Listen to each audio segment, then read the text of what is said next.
Last time out then in the Britpart British Cross Country Championship, it would be disaster for Adrian Marfell. He crashed out of the event and missed out on a chance to extend his lead in the championship. That left things to Justin Birchall to be able to take the victory that he'd missed out on from the opening round.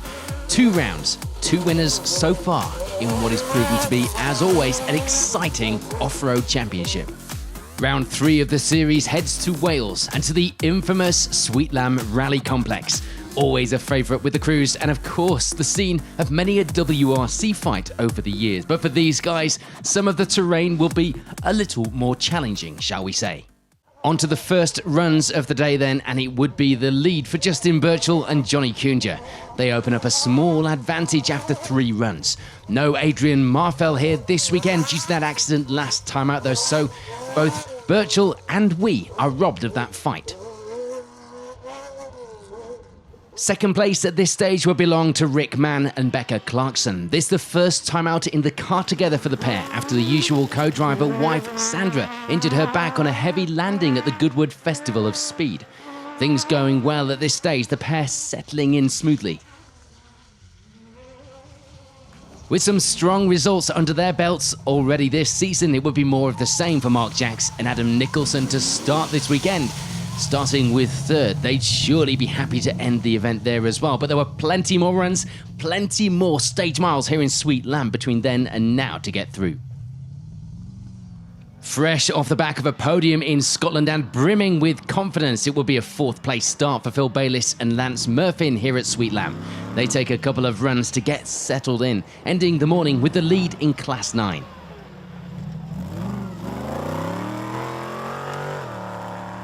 Mike Moran and Tony Coyd hadn't had the best of luck so far this season, it was fair to say. The times were good when they were going, all they had to do was keep going. They get through the morning without any issues though, lying in 5th overall, 3rd in the class. And it would be the lead in Class 5 for Ian Gregg and Adam Evans. They were going well. The mix of conditions on the course meant that everyone was pretty evenly matched here, and it was allowing them to climb their way up the leaderboard. For Martin and Aston Cox, it would be 7th. A good start to the event for the pair. The time is getting quicker run by run as well. There would be a few people struggling with the new off-road sections of the course. One particular section catching a few out, but it would be Rob Bull and Victoria Vaughan hitting this jump the hardest. A rather sore landing in the bottom and the car cutting out. They do get things going again, but would have lost a bit of time in the process, as you can imagine.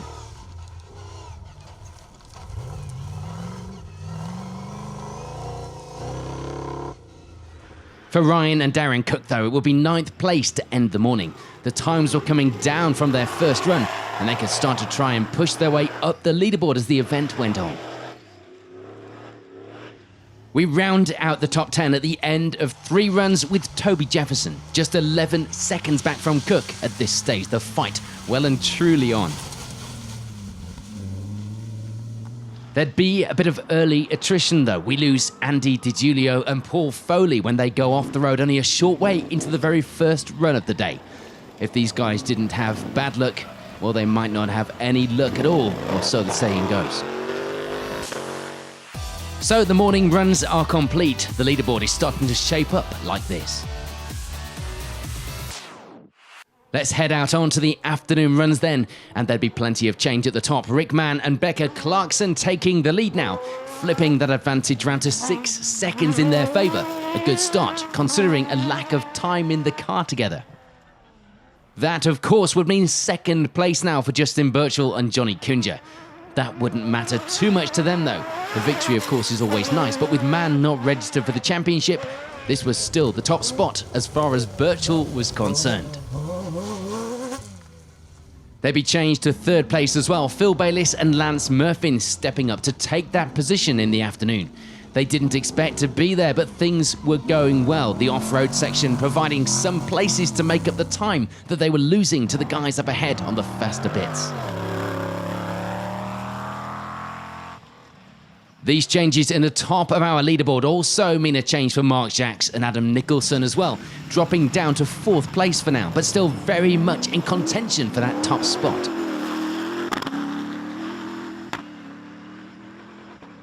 Things were still going well, meanwhile, for Ian Gregg and Adam Evans. They continued to lead the way in Class 5, as well as lying 5th place overall. And there'd be no problems to report for Mike Moran and Tony Coyd. They reached the end of the day with 6th place. They were clearly trying in places on the course, but they would be happy just to get to the end of the day, ready to take on day 2 of the competition.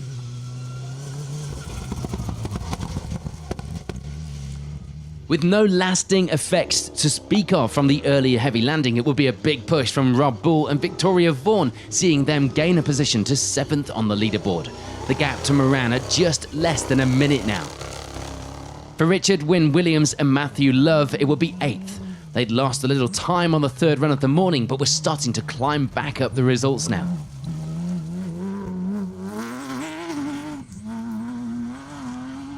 There'd be a place gained for Toby Jefferson as well in the afternoon. Smooth run from him, moving up to take 9th place now.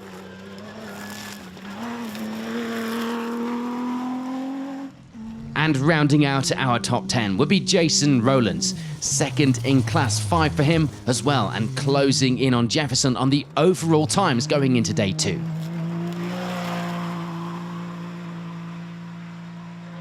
As you'd imagine, from such a fast course and with some new off-road sections, there would be a few crews claimed by Sweetlamb. We'd lose Andy Powell and Mason Kershaw when they retired in the 5th run of the day. And we'd also lose Greg and Charlotte McLeod from the leaderboard on run 4. Greg back out this weekend on behalf of the sponsors at Bowler. Sadly, not the results any of them would have wanted coming here though. Meanwhile, things were going well for Tom Jones and Alice Fairbanks, leading the way in their class and lying in 12th overall. This would only be their 2nd time out in the new car and the 1st time in this championship for the pair. Britpart boss and championship sponsor Paul Meyers makes his first appearance in the championship at this round. With Neil Medicott, they start the day well. 2nd place in Class 9, 13th overall on the results at the end of the first day of competition. And it would be the lead in Class 7 for Richard Green and Richard Griffiths. The times were up and down a bit as the day went on, suggesting that the conditions were changing run by run. For now though, it will be 15th on the leaderboard.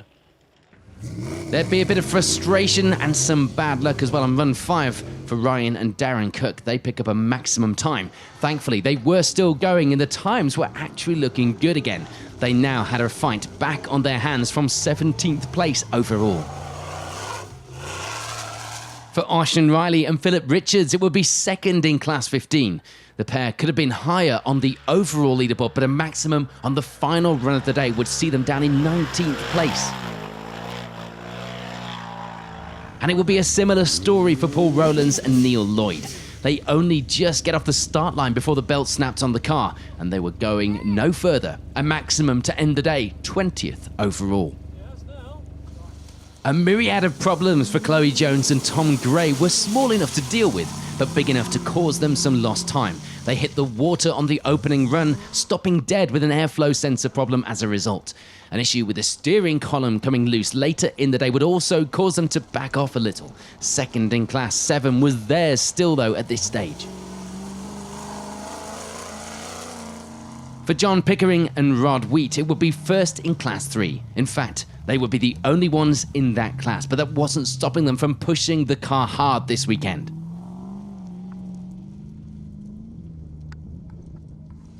There'd be problems though for Michael Wilson and Reese Matheson. They roll the car on run 4, putting it on its side on one of the hairpins. They do get things going again, but would have a maximum for that run, of course. And there's also frustration for Tom Harris and Ryan Mansfield. These cars will be struggling a little with the rougher sections of the course. Their event, though, would come to an end before the end of the day. So an intriguing and attrition-filled day 1 complete. Plenty of fights throughout the leaderboard. After run 7, the results are shaping up like this.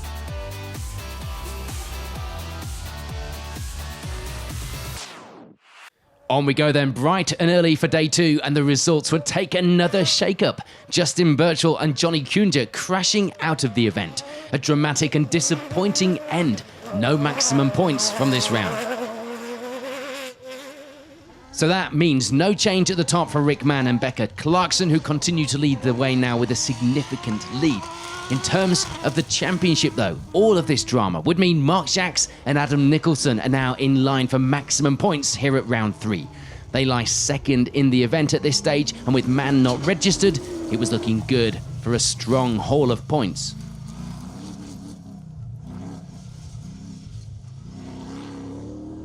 For Phil Bayliss and Lance Murfin, they'd still be hanging in there. It would still be third. They dropped behind Jacks, of course, but gained that position overall lost by Birchall, which all adds up to them remaining on the podium at this stage in the event. Still a long way to go. For Ian Gregg and Adam Evans, just like everyone else, it would be a place gained.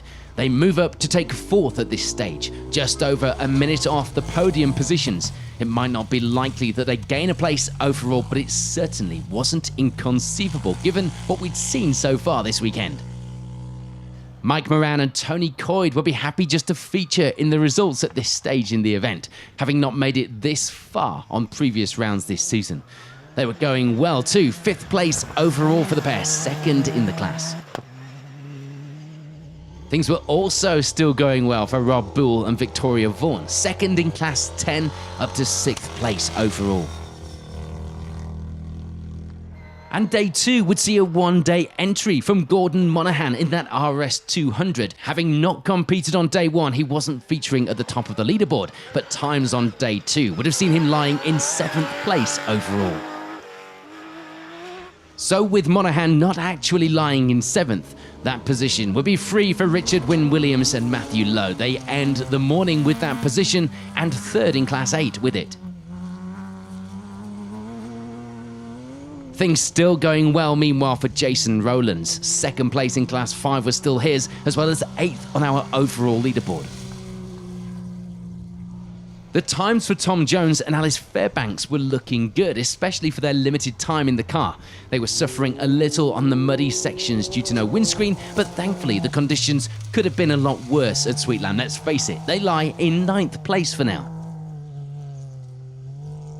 And rounding out the top 10 once again would be Toby Jefferson. Still going well, but a slower time on run 9 would put him a little further down the order than he should probably have been. So with just a few runs remaining, the leaderboard at the top here at Sweetlamb is looking like this.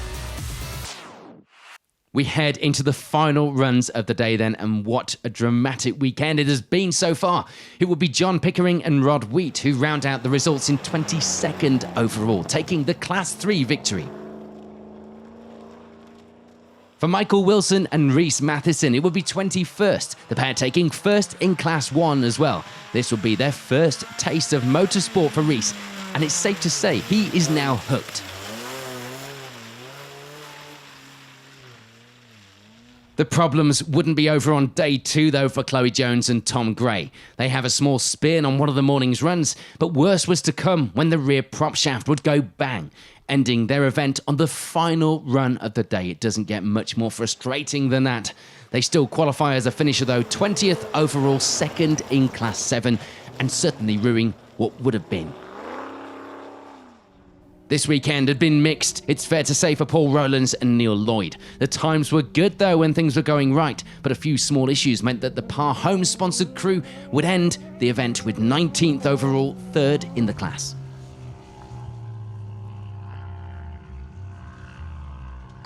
The end of the event would come rather more abruptly for Ian and Gary Bartlett. They crashed the car on the penultimate run of the day.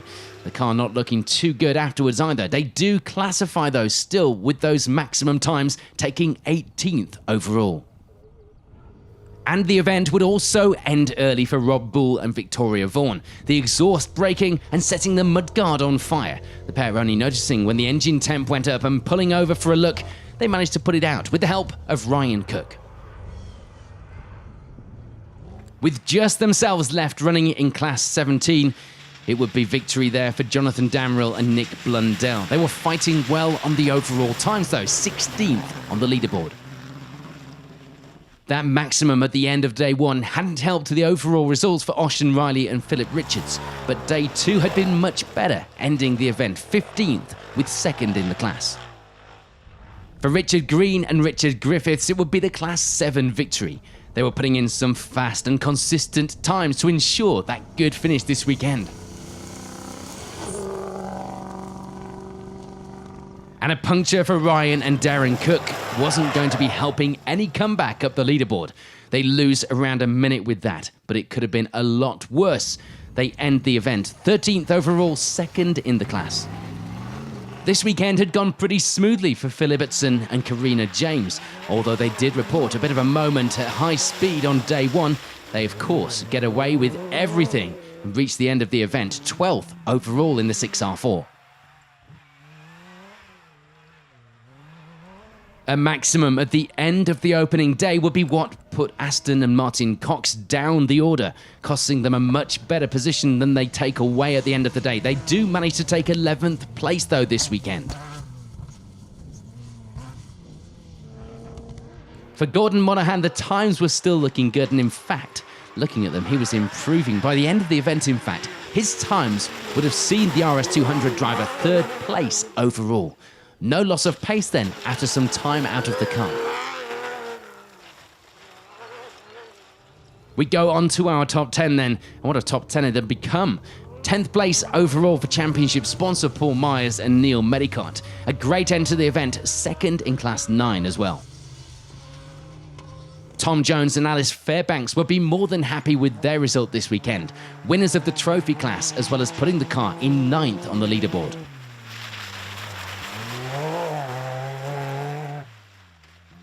Toby Jefferson, meanwhile, manages to gain a bit of time back in the afternoon to end the event with 8th. Not a bad end to the day, considering the problems he'd had earlier in the day. It would be a good finish as well for Jason Rowlands, ending the event 7th overall and taking 2nd in Class 5 as well. As it turned out, that slower time on run 3 yesterday probably hadn't made any difference to the overall results for Richard Wynne Williams and Matthew Lowe. They end the event 6th overall, as well as 3rd in class. Celebrations in the car, no doubt, for Mike Moran and Tony Coyd as they cross the finish line. As well as a finish, the pair also bagged themselves a 5th place overall finish, as well as 2nd in the class. A very strong event for the pair, some much needed points on the board as well. Meanwhile, it would be a class win this weekend for Ian Gregg and Adam Evans. They take the Class 5 honours, and from a fantastic 4th place as well. Good, consistent times from the pair throughout the weekend, as well as a smooth run, had ensured that strong finish. After openly admitting that they thought a podium was just good luck on the previous round, it was 3rd once again for a very happy Phil Bayliss and Lance Murphin, taking another podium position this weekend. This round, the first one Phil's dad could make it out on this season to watch as well, so a great way to end the weekend. And of course, that would mean for Mark Jacks and Adam Nicholson, it would be 2nd place to end the event. A strong result for the pair, and of course, with our event winners not registered for championship points, it would be those maximum points on the board this weekend, and that could be quite pivotal for the championship. But all of that means it's victory this weekend for Rick Mann and Becca Clarkson. A wheel bearing was starting to fail on the car towards the end of the event, but they managed it and had enough in hand to back off just enough to preserve it and get to the finish to take that victory.